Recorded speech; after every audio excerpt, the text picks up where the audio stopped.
پیش خدمت ہے بلی گراہم ایونجلسٹک ایسوسی ایشن کی ایک پیشکش۔ 1949 میں ایک مضبوط اور پرجوش نوجوان منادی کرنے والا ایک ایسے سفر پر نکلا جو دنیا کے ہر بر اعظم پر آنے والی نسلوں تک اثر ڈالنے والا تھا۔ 50 سال سے زیادہ عرصے تک اور 21 کروڑ سے زیادہ لوگوں تک بلی گرہم نے بڑے جوش اور دل سے اس امید کے یقین کے بارے میں بیان کیا جو یسوع مسیح میں ملتی ہے۔ There are many things about God that I don't understand or comprehend. I accept His revelation of Himself by faith. انہوں نے مختلف قوموں اور کلیسیاؤں کو ایک مقصد کے لیے متحد کیا اور 185 ممالک میں انجیل کی منادی کی۔ Christ belongs to all people. He belongs to the whole world. وہ صدور عالمی رہنماؤں اور ممتاز شخصیات سے ملے اور آج بلی گراہم کو تاریخ کے سب سے بااثر مسیحی رہنماؤں میں شمار کیا جاتا ہے جنہوں نے دنیا پر گہرا روحانی اثر چھوڑا۔ ہمارے محفوظ شدہ خزانوں میں سے بلی گراہم کے یادگار پیغامات۔ آج رات میں چاہتا ہوں کہ آپ میرے ساتھ یوحنا کی انجیل کا 3 باب کھولیں۔ یہ شخص نیکودیمس رات کے وقت یسوع کے پاس آیا۔ شاید وہ لوگوں کی تنقید سے ڈرتا تھا، شاید وہ تنہائی میں یسوع سے بات کرنا چاہتا تھا، یا شاید وہ اپنے آپ کو یسوع مسیح کے سپرد کرنے سے پہلے مزید غور و فکر کرنا چاہتا تھا۔ لیکن ایک بات یقینی ہے، وہ آیا اور اس نے یسوع سے روحانی زندگی کے بارے میں سوالات کیے۔ یسوع نے اس کی طرف دیکھا اور فرمایا، نیکودیمس، تمہیں نئے سرے سے پیدا ہونا ضروری ہے۔ در حقیقت یسوع نے فرمایا، میں تجھ سے سچ کہتا ہوں۔ یہ الفاظ ہمیشہ کسی نہایت اہم بات کی طرف اشارہ کرتے تھے۔ پھر اس نے کہا، اگر کوئی نئے سرے سے پیدا نہ ہو تو وہ خدا کی بادشاہی میں داخل نہیں ہو سکتا۔ نیکودیمس، تمہیں ضرور نئے سرے سے پیدا ہونا ہوگا۔ 2 سال پہلے جب ہم پولینڈ کے دورے پر تھے، ہماری ملاقات ایک پادری سے ہوئی، ایک مونسینیور، جو دنیا کے بڑے الہیاتی سیمنریوں میں سے ایک کے سربراہ تھے۔ انہوں نے کہا، میں آپ کو ایک واقعہ سنانا چاہتا ہوں۔ انہوں نے بتایا، میں نے یونیورسٹی آف شکاگو سے اپنی PhD کی ڈگری حاصل کی تھی۔ ایک دن میں بس میں سفر کر رہا تھا اور میرے پیچھے ایک سیاہ فام خاتون بیٹھی ہوئی تھی۔ انہوں نے میرے کندھے پر ہاتھ رکھا اور کہا، جناب معاف کیجیے گا، لیکن کیا آپ کبھی نئے سرے سے پیدا ہوئے ہیں؟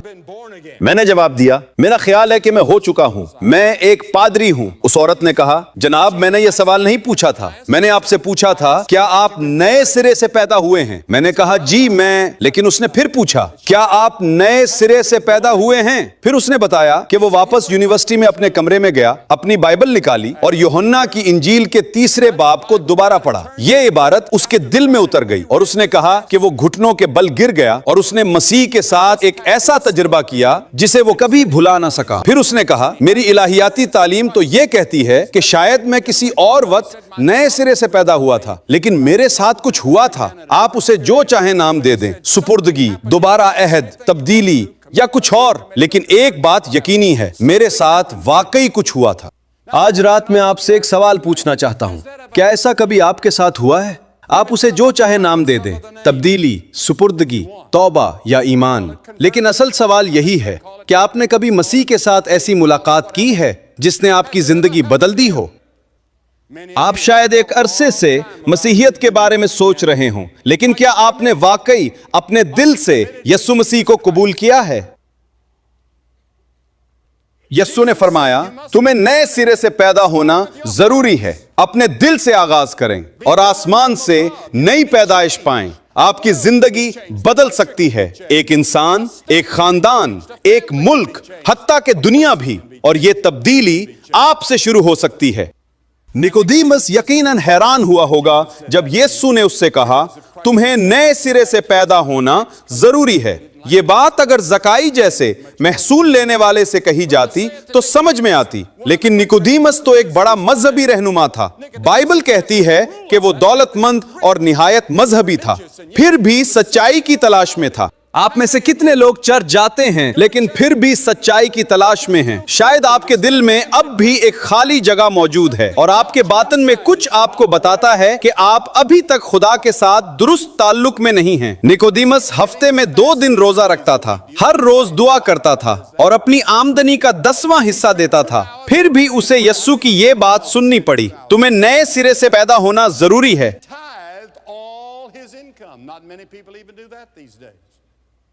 آج کل بہت کم لوگ ایسا کرتے ہیں۔ نکودیمس ایک بڑے دینی ادارے میں تعلیم دیتا تھا اور مذہب میں سرگرم تھا، لیکن یسوع نے فرمایا یہ کافی نہیں ہے، تمہیں نئے سرے سے پیدا ہونا ضروری ہے۔ مگر سوال یہ ہے، یسوع نے یہ بات کیوں کہی؟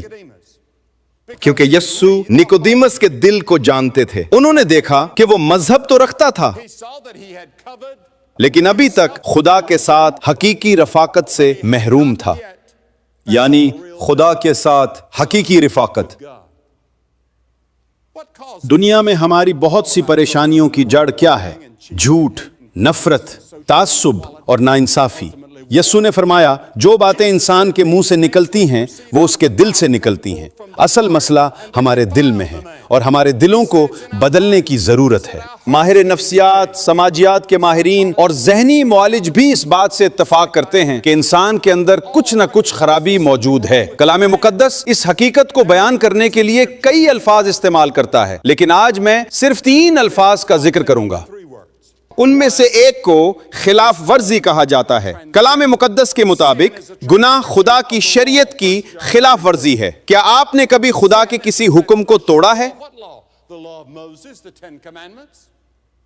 اگر ہاں تو ہم سب اس کے سامنے قصوروار ہیں۔ گناہ اپنے ضمیر کی آواز کو دبانا بھی ہے، اور ہم سب کبھی نہ کبھی ایسا کر چکے ہیں۔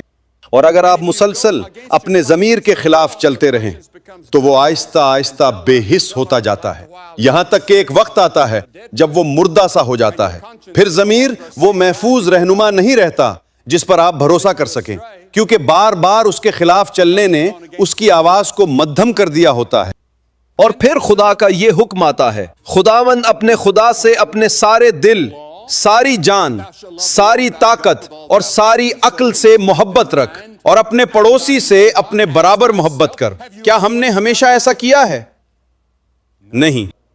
تو پھر ہم سب گناہگار ہیں، معافی کے محتاج ہیں، اور نئے سرے سے پیدا ہونے کی ضرورت رکھتے ہیں۔ اور گناہ کا ایک اور پہلو یہ ہے کہ انسان اپنے فرض میں ناکام رہتا ہے اور اس راستے سے ہٹ جاتا ہے جس پر اسے چلنا چاہیے۔ بائبل کہتی ہے ہر ناراستی گناہ ہے، اور پھر بھی آسمان میں داخل ہونے کے لیے راست بازی ضروری ہے۔ خدا فرماتا ہے کامل بنوں جیسے میں کامل ہوں، اور پاک بنوں جیسے میں پاک ہوں۔ مگر یہ کاملیت اور پاکیزگی ہم کہاں سے لائیں؟ ہمارے پاس تو یہ خود سے موجود نہیں، اور اس کے بغیر ہم خدا کی حضوری میں داخل نہیں ہو سکتے۔ اسی لیے مسیح صلیب پر مرے اور اپنا خون بہایا تاکہ آپ کے لیے وہ راست بازی مہیا کریں جو آسمان میں داخل ہونے کے لیے ضروری ہے۔ یہ راست بازی کا لباس ہے، اور یہ مسیح نے آپ کے لیے مہیا کیا ہے۔ اور گناہ کا ایک اور پہلو بدکاری ہے، یعنی سیدھے راستے سے بھٹک جانا۔ جیسا کہ یسایہ نبی نے فرمایا، ہم سب بھیڑوں کی مانند بھٹک گئے ہیں، اور ہم میں سے ہر ایک اپنی اپنی راہ کو پھر گیا ہے۔ یہاں آئیڈاہو میں شاید بھیڑیں بہت زیادہ ہیں۔ میں نے ابھی تک کوئی بکری نہیں دیکھی، اگرچہ ممکن ہے یہاں بکریاں بھی ہوں۔ نیوزی لینڈ میں بعض اوقات بھیڑوں اور بکریوں کو ایک ساتھ ملایا جاتا ہے۔ جب ہم وہاں گئے تو یہ منظر میرے لیے بڑا دلچسپ تھا۔ لیکن ایک بات ہم جانتے ہیں، بھیڑیں آسانی سے راستہ بھٹک جاتی ہیں، اور بائبل کہتی ہے کہ ہم بھی اکثر اپنی اپنی راہوں پر چل نکلتے ہیں۔ شاید آپ میں سے بعض یہ بھی نہیں جانتے کہ آپ بھیڑ ہیں یا بکری۔ یسوع نے فرمایا کہ ایک دن بھیڑیں ایک طرف اور بکریاں دوسری طرف ہوں گی، اور بھیڑیں خدا کی بادشاہی میں داخل ہوں گی۔ اگرچہ یہ تعلیم اصل میں قوموں کی عدالت کے بارے میں ہے، لیکن یہ ہر شخص کو اپنے دل کا جائزہ لینے کی دعوت بھی دیتی ہے۔ اس لیے سوال یہ ہے آپ کس جانب کھڑے ہیں؟ لیکن روحانی زندگی میں ایک بات ممکن نہیں، آپ دونوں ایک ساتھ نہیں ہو سکتے۔ آپ کو فیصلہ کرنا ہوگا کہ آپ کس کے ساتھ کھڑے ہیں۔ اور اگر آج آپ یہ فیصلہ کرنا چاہتے ہیں اور یہ پروگرام ٹیلی ویژن پر دیکھ رہے ہیں تو اپنی اسکرین پر نظر آنے والے نمبر پر رابطہ کریں۔ مشیر آپ کی مدد کے لیے موجود ہیں تاکہ آپ مسیح کو اپنا خداوند اور نجات دہندہ قبول کرنے اور اپنی روحانی زندگی میں آگے بڑھنے کے سفر میں رہنمائی حاصل کر سکیں۔ اگر لائن مصروف ہو تو دوبارہ کوشش کریں، ہمت نہ ہاریں، مدد آپ کے لیے موجود ہے۔ بائبل کہتی ہے کہ جیسے ایک آدمی کے ذریعے گناہ دنیا میں آیا